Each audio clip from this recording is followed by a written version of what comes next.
A lot of people ask me if I was fired from Amazon.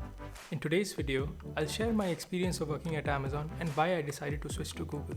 If you watch this video till the end, you'll learn about the framework I used to decide whether to make this switch. This framework will guide you to answer questions about your own situation and help you navigate your career.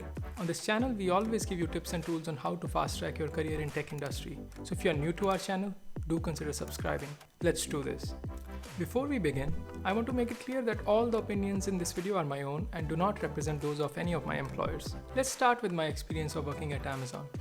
In my view, Amazon is very different from what you might have read on anonymous discussion boards like Blind.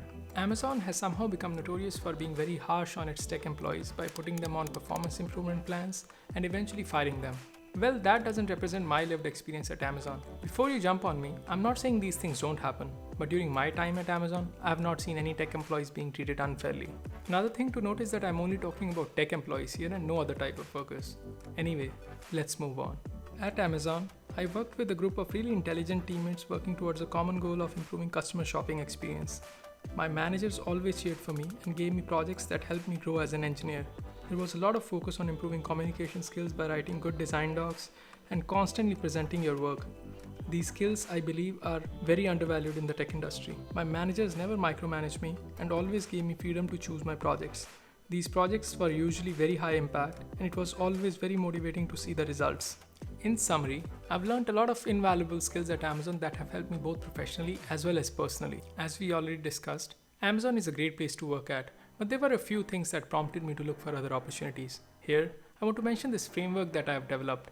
In this framework, I rate my job in 4 different dimensions every year. These dimensions are: number 1 is learning, whether I am learning new things in my job or not. Number 2 is earning, whether I am earning as well as my peers in the same job. Number 3 is productivity. Does the job allow me to do my best work by being productive? Number 4 is impact. Am I doing some small bug fixes or my work has some real impact on the users of the product? Let's talk about them one by one in the context of Amazon. For learning, in my first year at Amazon, I learned a great deal about how to write code in big code bases. I also learned how code reviews are done. It's one thing to write whatever code works in your personal projects, but when you're writing code for systems that cater to millions of users, there's a certain amount of diligence that has to be done before you check in new code. Since Amazon is so big, I also learned how to work in cross-functional teams. I also learned how to write good design docs and communicate better. But towards the end of my second year at Amazon, I started feeling like my learning was stalling. That's because Amazon has this constant focus on customer obsession. Sometimes, what's best for the customers is not best for an engineer's growth. Let's take an example of a feature that is very useful for customers in the US. Amazon wants to launch this feature in all other marketplaces.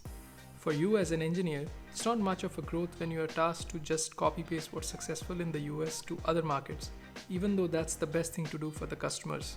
So when I assessed my job for learning at the end of my second year, I gave it a 6 on 10. Now coming up, I'll walk you through how I rated my job for earning, productivity, and impact. This will help you rate your own job, so stay tuned for that. But first, like this video and let me know in the comments down below which of these two companies, Google or Amazon, would you like to work for. Let's talk about earning. Compensation at Amazon was great. I was making a 6-figure salary that afforded me a comfortable lifestyle, which I'm grateful for. However, when I compared the numbers to my peers, I felt I was underpaid. There are a few reasons for that. Number 1. Amazon has little to almost no stock refreshers. From all the people I talked to, the amount of stocks they got after joining Amazon was negligible. Amazon has no year-end bonus. Compensation structure at Amazon is unlike any other tech company. At most companies, the amount of refreshers or increment you get depends on your performance. At Amazon, the refreshers you get also depends on your expected salary for the next year. So if your stocks have increased in value and you're already reaching the top of the band that Amazon has established for your level, you get no more stocks or increments. In other words, the upside to your salary is limited and you rarely go outside the salary bands established by Amazon. For earning, I rated Amazon at 5 on 10. Next comes productivity. Internal tools in Amazon was generally great, but in my team, we had to use this tool to manually run reports to analyze the A/B experiments we were doing. This tool would take like 30 seconds to load and was completely unreliable.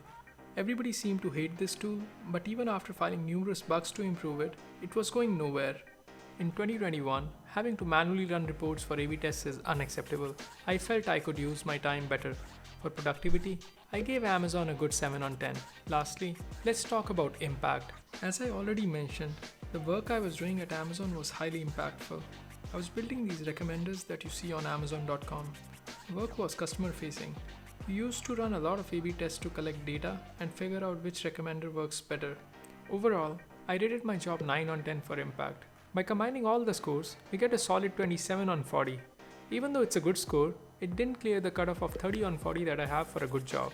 So I started looking for opportunities outside Amazon. If you want to learn more tips and tools that can help you fast track your career in tech industry, please watch these videos.